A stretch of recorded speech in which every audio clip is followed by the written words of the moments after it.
사람들은 영원한 생명을 꿈꾸지만은 그러나 사람의 방법으로 영원한 생명을 얻을 수 있는 길은 우리 앞에 없는 것을 주께서 아십니다.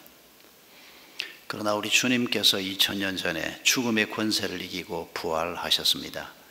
그리고 그 부활이 우리의 부활이라고 말씀하셨습니다. 이 엄청난 말씀을 우리가 오늘 다시 또 누가의 기록을 통해서 함께 묵상하려고 합니다. 주님이 우리에게 주시려고 하는 가르침을 말씀을 통해서 다시 한번 우리 마음속 깊이 받아들일 수 있도록 주의 은혜를 베풀어 주시옵소서. 예수님의 이름으로 기도하옵나이다. 아멘. 미국의 알코 생명유지재단이라고 하는 이름을 아마 여러분 언론에서 들어보셨을 것입니다.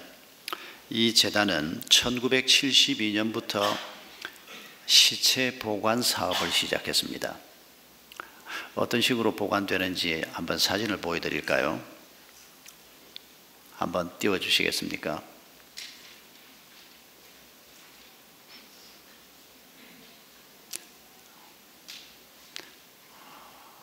오늘 화면이 빨리빨리 잘 안 뜨네요. 예, 나중에 설교 중에라도 띄울 수 있으면 그냥 한번 띄워 주십시오. 뭐 별거 아닙니다. 그냥 알코올하고 써져 있는 냉동고입니다. 그냥 그 속에 자기 고객들을 한 몇 년 전 가격으로 몸 전체를 맡기면 12만 불, 1억 좀 넘습니다.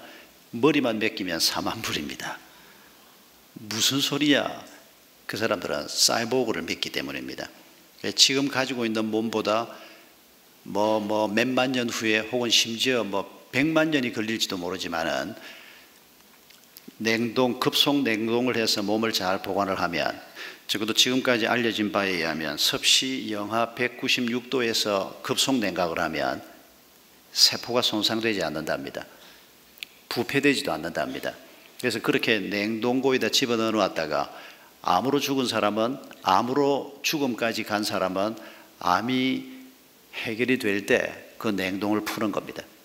에이즈에 걸린 사람도 있는데 에이즈가 이제 완전히 해결이 되는 시점쯤에 냉동을 푸는 겁니다. 그게 만년 후가 될지 얼마가 될지는 모르지만은 그런 식으로 풀어서 몸을 치료를 해서 남은 생명을 살겠다는 것입니다. 최초의 냉동인간은 미국의 심리학자 제임스 베드포드 박사입니다. 여러분, 월트 디즈니를 기억할 겁니다. 유명한 만화 영화 제작자 월트 디즈니. 이 사람도 냉동인간으로 보관되고 있는 400여 명 중에 한 사람입니다. 미국의 전설적인 타자가 있습니다. 야구 선수가 타자가 사할 때를 친다 그러면 이건 말도 안 되는 소리입니다. 그런데 이 테드 윌리엄스라고 하는 사할 때를 쳤던 전설적인 타자도 이 400명 중에 한 사람입니다. 기억력을 되살려내는 일이 과연 가능한가? 그렇게 몸속에 있는 피를 다 뽑아내고 부동액을 집어넣고 급속 냉동을 했다가 서서히 이제 온몸을 푸는데 과연 손상 없이 기억력까지 다 그대로 복원이 될 수 있을 것인가? 해봐야 알 수가 있습니다. 근데 적어도 이론적으로는 가능하다는 겁니다. 그리고 몸속에 있는 피를 다 뽑아내고 부동액을 집어넣는데 이제 해동 때가 돼서 그 부동액을 뽑아내고 다시 피를 집어넣는 작업을 해야 되는데, 그럴 때 이게 무리 없이, 특히 몸속에서 그 영하 100도, 130도, 190도 이런 상황인데 이게 세포가 조금도 부피가 늘어나거나 줄어들지 않고 또 몸속에서 생길 수 있는 부동액이나 혹은 피가 얼음 조각으로 변하는 일이 생기지 않을까, 여러 가지 이론적인 어려움이 있습니다. 그런데 미국 법원에서 이 알코 연장 재단이 이런 반론에도 불구하고 이 사업을 하도록 허락을 했고 400여 명이 지금 사람들은 기사를 쓸 때 부활을 기다린다 그러는데 부활은 아니고 소생을 기다리면서, 참 안타까운 것은 이 모든 것들이 다 가능해져서 급속도로 냉동을 했던 사람이 어쩌면 2045년쯤에는 한두 사람이 해동이 된 사람을 볼 수도 있다, 이렇게 지금 얘기를 하는데, 2045년쯤에 그 사람이 가지고 있던 병 치료가 가능해서 해동을 성공을 했다 하더라도 수술에 실패하면 또 그것도 끝입니다. 또 수술을 잘 받았다고 해도 후유증이 생기면, 또 수술을 잘 받고 후유증 없이 됐다고 하더라도 나이 70된 사람이 냉동을 했으면 뭐 살아봤자 얼마나 살겠습니까? 그럼에도 불구하고 과학의 발전으로 말미암아 이런 일이 이렇게 진행되고 있다는 것이 참 놀랍습니다. 혹시 돈 많이 모아서 나도 냉동고에 들어가야 되겠다. 저는 그거 반대할 마음은 전혀 없습니다. 그러나 여러분, 우리가 세상 사람들이 지금 이런 방식으로 생명의 연장을 꿈꾸고 이걸 일러서 신문 기사에서는 냉동인간의 부활이라 이렇게 막 대서특필해서 얘기를 하는데, 여러분, 오늘 누가는 우리에게 2000년 전에 완벽하게 부활하신 예수 그리스도의 얘기를 우리에게 전해주고 있습니다. 그리고 그 부활이, 예수 그리스도는 첫 열매요, 우리가 그 다음 열매라고 얘기를 하고 있습니다. 여러분, 우리가 지금 믿고 있는 것이 이런 내용인 것을 여러분 기억하고 계십니까? 듣긴 들었는데 그게 너무 말도 안 되고 엄청난 얘기가 돼서 그냥 예수 믿고 그냥 몸이나 좀 건강하고 사는 날 동안에 좀 착하게 살고, 그래서 교회 다니면서 내가 생각하는 예수 믿는 세계 말입니다. 여기에 갇혀 있는 사람들이 너무 많습니다. 여러분, 그건 예수 믿는 게 아닙니다. 그 모습을 오늘 본문에서 우리에게 제자들을 통해서 그대로 보여주고 있습니다. 여러분, 24장이 그러나로 시작이 됩니다. 우리 번역에는 나타나지 않습니다. 23장 내용이 뭔고 하니까 예수님이 장례가 치러지는데 제자들은 다 도망가 버렸습니다. 아주 비참한 일이 벌어졌습니다. 예수님을 그렇게 사랑했던 베드로, 예수님을 3번이나 저주하면서 도망가 버렸습니다. 제자들이 대부분 다 없어져 버렸습니다. 예수님의 생애는 완전한 실패로 끝나는 것 같은 이런 모습이 23장의 모습입니다. 하나님의 나라를 설교했던 예수님 자신도 지금 죽음의 길에 접어들었기 때문입니다. 그런데 아리마대 요셉이라고 하는 귀한 사람이 나타납니다. 이 사람은 숨은 제자입니다. 사내들인 공회 의원인데, 여러분, 이런 사회적인 신분을 가지고 있는 사람이 갈릴리 어부 정도밖에 안 되고 이럴 것도 별로 없는 사람도 지금 예수님의 제자 자리 내놓고 도망치고 없는데, 이 사람은 그 사회에 적어도 한 1% 안에 들어가는 이런 최상류층 사람임에도 불구하고 그동안 예수의 제자였던 것이 숨겨져 있었음에도 불구하고 예수님의 장례를 위해서 나타납니다. 여러분, 예수님의 시신이 장례를 치를 사람이 없으면 십자가 위에서 내려져서 어디로 던져지는지 아십니까? 쓰레기장으로 던집니다. 아니면 들판에다가 그냥 던져버릴 수도 있습니다. 장례를 치러주는 사람이 없으면 죄수들의 시신은 그런 식으로 처리를 해버립니다. 쓰레기장에서 그냥 불태워서 함께, 쓰레기하고 함께 없애버리는, 지금 예수님의 신세가 그런 상황이 된 겁니다. 그런데 아리마대 요셉이라는 사람이 나타나서 동굴에다가 장례를 치릅니다. 최고의 장례잔이라고 생각하시면 과히 틀리지 않을 것입니다. 아마 예수님의 어머니를 비롯해서 도망가지 않고 그 장례를 지켜보고 있던 제자들이 정말 천만다행이다. 예수님의 저 귀하신 몸이 아무렇게나 내던져지지 않고 동굴 속으로 모셔드려져서 제대로 장례를 치를 수 있게 됐으니 이게 얼마나 감사하냐. 그게 23장입니다. 그러나 24장이 시작됩니다. 제자들이 생각하고 있던 믿음의 세상, 그건 예수님이 죽는 것으로 끝나는 세상으로 생각했습니다. 자기들이 가지고 있던 꿈도 무너지고, 그리고 예수님의 시신마저도 수습하기 어려운 이런 상황이 됐는데 부자 제자가 하나 나타나가지고 아주 좋은 동굴에다가 예수님을 갖다 묻겠다. 얼마나 다행이냐. 아닙니다, 여러분. 하나님께서 행하시는 일은 그런 수준 정도가 아니라는 것입니다. 그런데 제자들이 이런 수준에 머물러 있던 것을 그대로 보여주는 이유가 뭘까요? 오늘 우리가 꼭 이렇게 믿기 때문입니다. 부활을 듣긴 듣는데, 거룩이란 말을 듣긴 듣는데, 이 보잘것없는 내가 과연 하나님이 말씀하시는 그런 엄청난 세상하고 무슨 연관이 있을까? 혹 그런 일이 일어나면 좋지만은 나한테 과연 그런 일이 가능할까? 믿음이 조금 있긴 있는 것 같은데 하나님이 행하시는 큰 일에 대한 기대도 없고, 여러분 지금 제자들이 꼭 그런 모습입니다. 조금 좋은 일이 생기면 그나마 참 다행이다, 이런 정도의 생각을 가지고 있는, 여러분 오늘 우리 자신의 모습을 한번 생각해 보십시다. 살면서 생기는 이런저런 일들을 만나지 않습니까? 결혼 9년 만에 아기를 갖다니요. 저희도 결혼하고 5년 만에 아기를 얻었습니다만은 9년, 이거 보통 일이 아닙니다. 포기해도 벌써 했을 법한 연수인데, 그런데 그것도 자연분만으로 하나님께서 자녀를 주셨습니다. 아니 주시려고 그러면 좀 빨리 주지 왜 9년이나 하나님은 그냥 버려두십니까? 참 하나님 하시는 일을 생각하면 답답할 때가 많습니다. 그러나 좀 답답하게 느끼다가도 우리가 건방을 떨지 못하는 것은 하나님이 나보다 지혜롭다는 것을 믿기 때문입니다.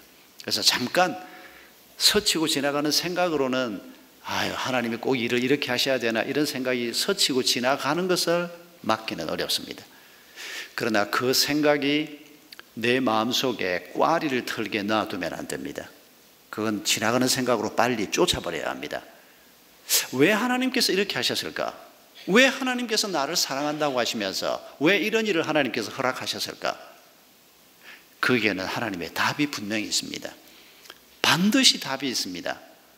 내 책임이냐 네 책임이냐 그런 것도 따져야 될 일이면 따져야 되겠지만은, 우리에게 벌어진 그 모든 일, 그게 고난이라고 해도 거기에는 하나님의 답이 있습니다. 그리고 그 하나님의 답은 놀라운 답입니다. 오늘 본문에서 보여주는 그대로입니다. 예수님의 무덤 생겼으니 됐다, 그런 정도가 아니라고 하는 것입니다. 여제자들이 안식 후 첫날 새벽에, 장례는 금요일이었습니다. 금요일 아침 9시에 예수님이 십자가에 달리셔서 오후 3시쯤 운명하셨습니다. 그리고 곧 어두워집니다. 어두워지기 전에 장례식을 마쳐야 합니다. 왜냐하면 금요일 해질 때부터 안식일에 들어가기 때문입니다. 그래서 서둘러서 예수님의 시신을 동굴에 갖다 묻었을 것입니다.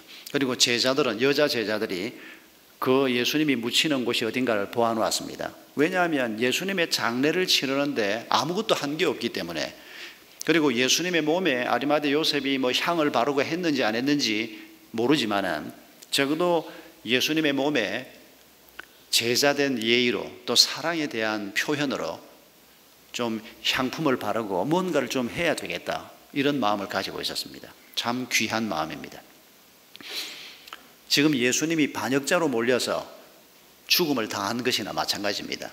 빌라도는 반역자라는 것을 인정하지 않고 무죄라고 얘기했지만은, 그러나 반역자로 몰기 위해서 계속해서 대제사장, 서기관, 바리새인들이 애를 썼지 않습니까? 그리고 결국 빌라도가 재판을 굽게 해서 무죄인 걸 알면서도 예수님을 사형시키도록 내주었습니다. 빌라도가 두려워했던 것은 바로 이 유대인 공동체의 기득권층입니다. 이 사람들이 빌라도를 쥐고 흔들 수 있는 사람들입니다. 이 사람들이 시퍼렇게 살아있는데 반역자로 몰렸던 예수님의 제자들이 예수님의 무덤을 찾아간다? 여러분, 이거 보통 일이 아닙니다. 예수님을 사랑하는 사람들이기 때문에 이 여제자들이 그 일을 했을 것입니다. 그러나 그런 사랑 가졌으니, 그런 믿음 가졌으니 귀하다, 아니라 그 말입니다. 그들이 가서 본 게 뭡니까? 예수님의 무덤이 비었습니다. 천사가 뭐라고 얘기합니까? 어찌해서 당신들은 살아있는 자를 죽은 자 가운데서 찾느냐, 책망하는 말을 들었습니다. 여러분, 이 말의 의미가 무엇입니까? 이전에 예수님께서 자신이 십자가에 달려 죽으시고 그리고 사흘 만에 다시 살아날 것이라는 말씀을 제자들에게 직접 여러 번 하셨습니다. 그 말씀을 기억나게 하신 것입니다. 말씀을 들었는데도 기억하지 못했습니다. 말씀을 들었는데도 믿지 못했습니다. 그래서 그들 머릿속에 빈 무덤을 보면서도 아니 무덤이 비었다? 그러면 예수님이 여러 번 설교를 했으니까 당연히 부활하신 건가? 이렇게 생각해야 될 거 아닙니까? 그런데 그 생각을 못합니다. 누가 예수님 시신을 훔쳐간 거 아닌가? 이렇게 생각을 합니다. 참 믿음이 없어 보이죠? 아닙니다, 여러분. 이게 바로 우리의 모습입니다. 내가 예수 그리스도를 믿습니다. 그분의 놀라운 능력도 믿습니다. 그 부인하는 사람이 아닙니다.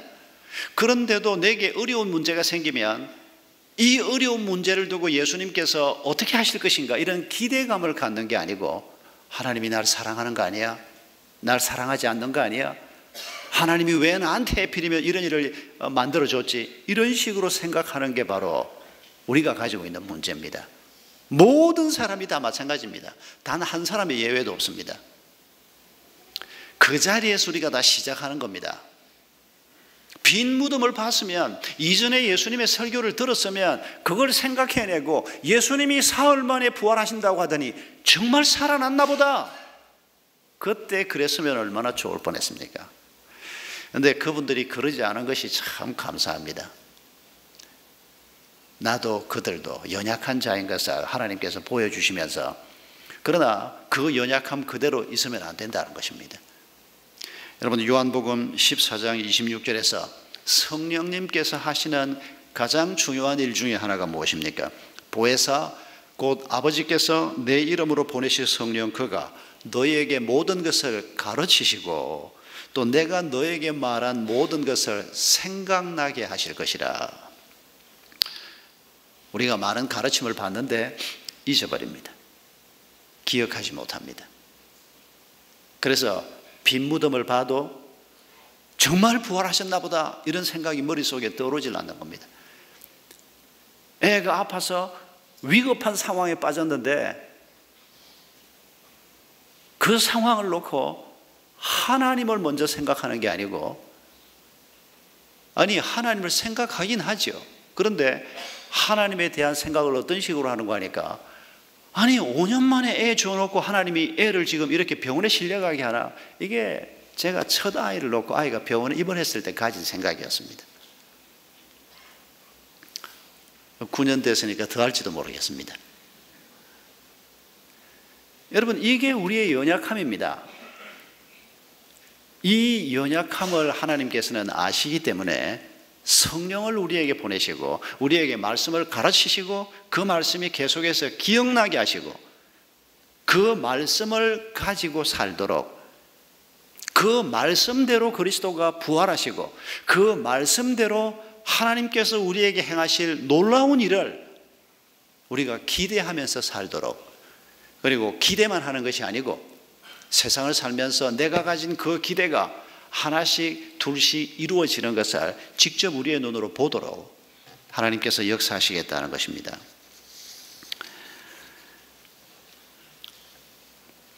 제가 이 말씀을 묵상하면서 제가 40대 초반을 넘기면서 경험했던 잊을 수 없는 일들이 기억이 났습니다. 40 초반에 제가 쓰러졌습니다. 아주 건강했는데 감기도 거의 하지 않고 몸살 한번 해본 적이 없고 제 스스로 제 건강에 대해서 자신할 수밖에 없는 40 초반까지 끄떡없이 잘 지냈는데 갑자기 쓰러졌습니다. 목요일 저녁에 남자 사역발 인도하다가 코로 입으로 피를 토하고 쓰러졌는데 혈관이 순간 혈압이 올라가면서 끊어졌고 이게 뇌 바로 밑에서 끊어져서 코로 입으로 피가 꽉 쏟아진 겁니다. 아무튼 일주일 동안 병원에 가서 누워있고 모든 진료를 다 했는데 병원 진단 결과는 이상 없다로 나왔습니다. 스트레스 때문에 순간적으로 혈관이 끊어진 거고 앞으로 조심해라, 운동해라 이런 정도였습니다. 그 사고는 제 인생에서 참 중요한 사고였습니다. 제 친구들은 그런 기가 막힌 사고를 겪고 그 이듬해 제가 한 달 쉬고 난 다음에 장로님들이 안식년, 두 번째 안식년 빨리 가라. 그 전에 안식년 얘기 나오면 장로님들이 묵묵부답이었습니다. 안식년 안건이 몇 번 올라왔는데 아무도 발언을 안 하는 겁니다. 그러면 한 달 후에 얘기합시다. 그 다음 달에 아무도 얘기를 안 하는 겁니다. 그 다음 달에 또 내놓으니까 한 장로님이 목사님 또 안식년을 가야 됩니까? 뭐 제주도 가서 한 달 쉬시면 안 되겠습니까? 그런 상황에 제가 쓰러진 겁니다. 그러니까 두말하지 않고 장로님들이 목사님 빨리 안식년 계획 세우라고.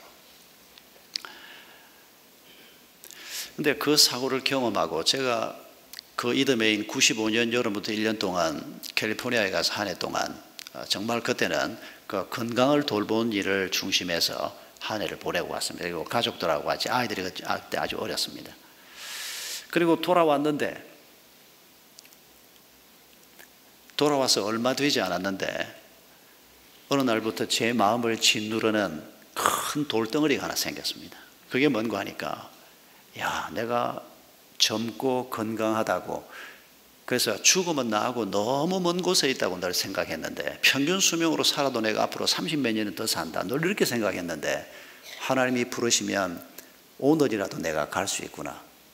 이제 그런 경험을 아주 뼈저리게 하고 난 다음 아닙니까?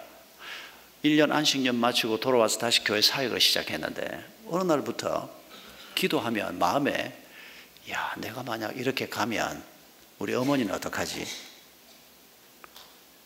혼자 되신 어머니 생활비를 제가 뭐 안 보내면 힘든 상황이 되는데 집사람은 어떡하지? 애가 셋이나 되는데 아직도 애들이 어린데 내가 만약 지금 하나님이 불러서 간다면 나는 뭐 천국 가서 뭐 좋겠지만은 이거 어떻게 되지? 이 걱정이 엄습을 하는데 한 2달 동안 기도를 할 수가 없었습니다. 기도하려고 앉으면 이 걱정이 사람을 짓누르는데 머리를 흔들고 아무리 애를 써도 뭐 두려움에 대한 책도 읽고 뭐 성경에서 두려움이라고 쓴 글자만 전부 빼서 귀절을 찾아 읽고 해도 이 두려움이 없어지질 않는 겁니다. 참 놀라웠습니다. 어쩌면 사람이 그렇게 될 수 있는지 한 2달 동안을 꽉 짓눌린 사람으로 한 2달을 그렇게 지내는데 뭘 할 수가 없었습니다. 앉기만 하면 그 두려움, 그 염려, 그 불안이 사람을 짓누르니까 그러면 복권을 한번 사볼까? 하나님께서 복권을 하나 당첨시켜주면 이 두려움에서 좀 벗어날 수 있을까? 이런 생각을 해봤는데 그건 아무래도 아닌 것 같고 계속 기도를 하고 있는데 마침 우리 친구 목회자들이 모이는 모임이 있었습니다. 그 모임에 제가 총무를 하고 있었는데 우리 한 10대 명이 부부가 함께 그때 양지에서 1박 2일 수련회를 모였습니다. 그래서 제가 준비를 해서 양지 무슨 테일인가 하는 거기 가서 이제 방을 한 몇 개 빌려서 10대 명이 함께 모여서 이제 오후에 첫 예배를 드리는데 그때 울산에 계신 정건두 목사님이 그때 서울 계실 때인데 그분에게 설교 부탁을 했습니다. 한 10분 설교를 하는 겁니다. 그리고 이제 그날 저녁에 우리가 모임을 진행하는데 제가 맨 앞자리에 앉아 있었습니다. 그런데 이분이 설교를 시작을 하는데 설교를 시작하고 몇 마디 하지 않아서 천지를 지으신 전능하신 하나님께서라고 얘기하는데 제가 그 말에 감전된 것처럼 충격을 받았습니다. 그날 설교가 다른 건 기억이 나지 않습니다. 10분 설교이기도 했지만은 근데 설교를 하기 위해서 입을 열어서 몇 마디를 하고 전능하신 천지를 지으신 하나님께서라고 얘기하는데 그 말이 제 가슴을 치는데 그렇지 천지를 지으신 하나님 모든 것을 다스리는 하나님이 내 아버지신데 내가 지금 무엇 때문에 이렇게 불안해하고 있는가 갑자기 그런 마음이 묵상이 되면서 눈물이 쏟아지는데 우리 정 목사님은 내가 자기 설교에 은혜 받아서 울은 줄 알고 그냥 사실은 그 설교는 설교죠. 그 설교의 핵심은 아니지만 저는 그 말 그 한 귀절의 은혜가 돼서 계속 울고 앉아 있는데 얼마나 감사한지 설교가 끝나고 제 눈물도 끝이 나고 눈물을 닦고 일어서 보니까 제 마음속에 그 불안이 깨끗이 가셔버렸습니다. 얼마나 놀라운지. 아무것도 변한 건 없었습니다. 모든 건 그대로 있는데 제가 하나님을 바라보는 마음이 달라지는 것입니다. 그저 불안하고 이 문제를 어떻게 풀어갈 것인가, 그 생각에 짓눌려 있었는데 말입니다. 여러분, 예수님께서 부활 얘기를 할 때 우리는 자주 죽은 다음에 내가 영원한 생명을 얻는 부활, 이런 식으로 자꾸 이해를 하려고 합니다. 아닙니다, 여러분. 예수 그리스도의 부활은 우리의 사후 세계를 얘기하는 게 아닙니다. 오늘 지금 우리가 살고 있는 이 땅, 죽음이 가득한 땅 말입니다. 우리가 예수를 믿고 사죄의 은총을 입었지만은 우리 속에 얼마나 많은 죽음이 가득합니까? 얼마나 많은 죄가 우리 속에 남아있고 아직도 해결하지 못한 죄가 우리 속에 얼마나 많고, 그 죄로 말미암아 우리의 가정에, 내 삶 속에, 우리의 목장 속에 죽음의 그림자가 드리워져 있는 것이 얼마나 많습니까? 여러분, 예수 그리스도의 부활은, 예수님이 죽음의 권세를 이기셨다라고 하는 이 말은 이 부활의 믿음을 가지고 주를 바라보고 사는 사람들에게 이 죽음의 모든 어두움이 물러나는 이런 삶을 우리에게 약속하는 말씀입니다. 그저 무덤 하나 생겼으니 됐다, 아니라 그 말입니다. 집 하나 생겼으니 됐다. 내가 생각하는 그 작은 세상을 꿈꾸지 말고 우리가 끊임없이 하나님의 말씀을 묵상하면서 내 연약함을 넘어서서, 내 죄악됨을 넘어서서 내가 생각하는 세상보다 훨씬 크고 아름다운 새로운 생명으로 나아가는, 전혀 다른 세상으로 나아가는 이런 하나님의 놀라운 계획이 이 부활과 함께 우리 앞에 있는 것을 우리가 오늘 바라볼 수 있기를 바랍니다.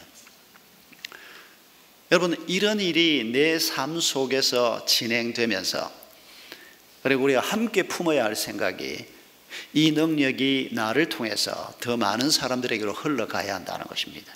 가까이 있는 부부 사이에 서로에게 영향을 주고, 부부가 연약할 때 꼴 좋다 그럴 줄 알았다, 그게 아니고 내가 연약할 때는 저 사람이 연약할 때는 내가 돕는 배필되어서 하나님의 생명이 우리 속에, 우리 부부 사이에 살아나게 하고, 우리의 자녀들 사이에, 다음 세대에 살아나게 하고, 우리의 목장 속에 살아나게 하는, 나를 통해서 이 하나님의 놀라운 능력이 흘러가는 것을 하나님이 원하시고, 그 하나님의 원하심 앞에 우리가 순종하면 우리가 바로 그 놀라운 능력을 보게 될 것입니다. 오래전에 한 여성이 살았습니다. 그 여성이 살고 있는 마을에 큰 흉년이 들었습니다.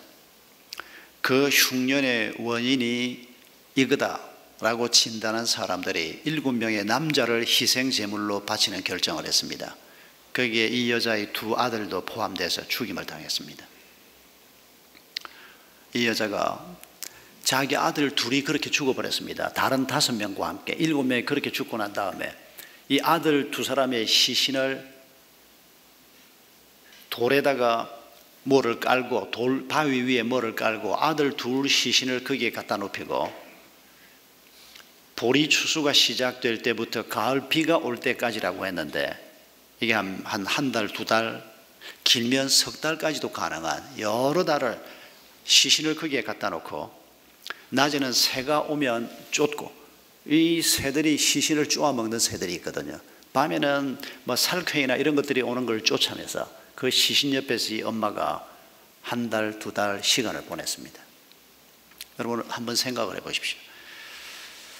우리 요 근처 어디에 어떤 엄마가 아들 2이 죽었는데 그 시신을 장례도 하지 않고 무덤 위에, 바위 위에 올려놓고, 밥은 누가 갖다 줘서 먹었겠지요. 안 그렇고는 엄마가 그걸 할 수가 없었을 테니까. 여러분, 그런 광경이 오늘 우리 주변에서 벌어지고 있다면 이게 얼마나 기가 막힌 광경이겠습니까? 이 여자의 억울함, 이 여자의 답답함을 모든 사람이 알 수밖에 없었습니다. 아들 시신을 눕혀놓고 그러고 있다는데 이게 온 전국에 소문이 안 날 수가 없습니다. 왕의 귀에까지 들어갈 수밖에 없었습니다. 그때가 다윗이 왕일 때입니다. 여러분, 이 여자는 사울의 후처였던 리스바입니다. 사무엘하 21장을 읽어보면 자세한 내용이 나와 있습니다만 우리가 한 가지만 기억하기를 원합니다. 이 리스바는 사울 왕의 후처였기 때문에 사울 왕 집안과 연관된 여러 가지 얘기들이 거기 개입되어 있습니다만, 그러나 우리가 기억할 한 가지는 어쨌거나 이 여자는 아들 둘을 잃었습니다. 아들의 죄 때문도 아니고 자기의 죄 때문도 아닙니다. 아들 둘이 그렇게 죽었는데 그 아들 둘이 죽은 아픔을 안고 여러 달 동안 누구도 원망했다는 기록은 없습니다.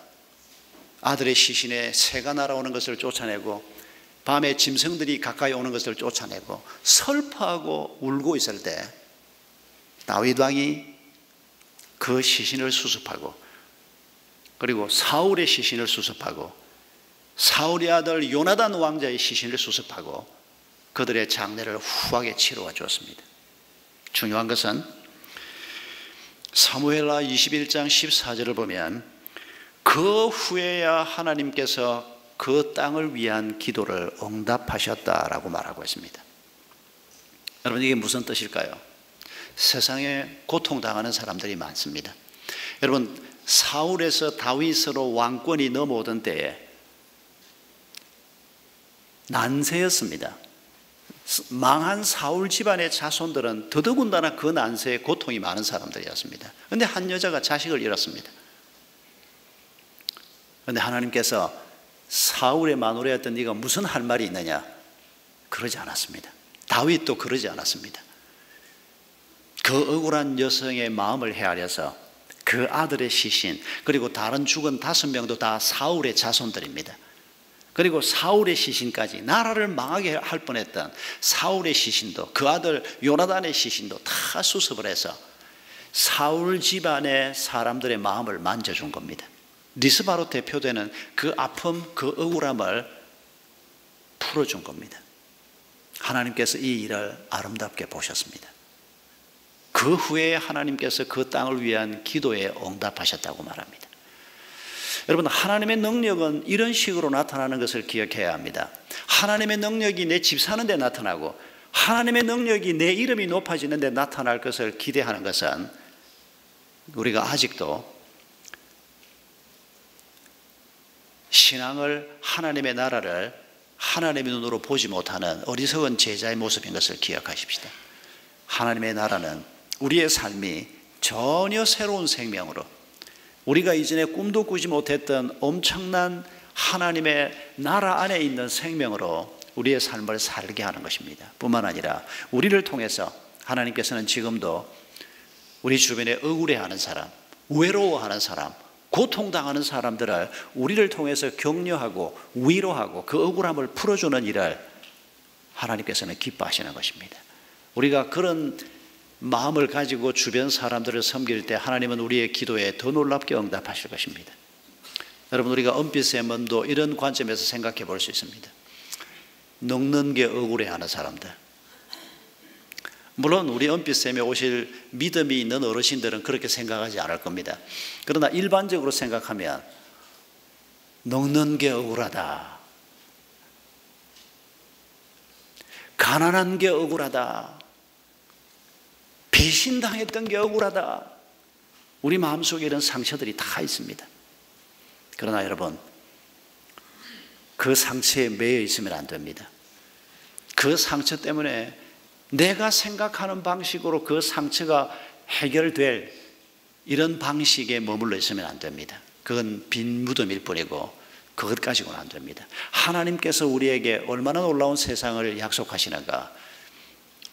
내가 먼저 하나님의 그 은혜를 누리고, 그리고 나를 통해서 또 다른 사람들이 이 하나님의 놀라운 은혜를 누리면서 억울함에서 벗어나고 외로움에서 벗어나고 고통에서 벗어나는, 그래서 새로운 세상이 이 공동체 안에서 만들어져 가는, 그리고 이 공동체가 이 죽음이 가득한 세상 속에서 점점 더 확산되어 가는 이런 꿈을 우리가 오늘 다시 한번 꾸어볼 수 있기를 바랍니다. 하나님의 뜻이 하늘에서 이루어진 것 같이 이 땅에서도 이루어져야 합니다. 그 하나님의 뜻은 바로 부활하신 예수 그리스도의 새로운 생명처럼 우리가 새로운 생명으로 우리의 삶을 사는 것입니다. 우리의 가족들이 새 생명을 갖는 것입니다. 우리를 통해서 이 새로운 생명, 이 새로운 삶이 더욱더 확산되어 가는 것입니다. 여러분, 이런 하나님의 말씀 앞에서 우리 자신을 다시 한번 내어드리고 주님의 뜻이 이루어지는 일을 위해서 함께 간구하기를 원합니다. 우리 함께 찬송하겠습니다. 불편하지 않으신 분들은 자리에서 일어서셔서 하늘에 계신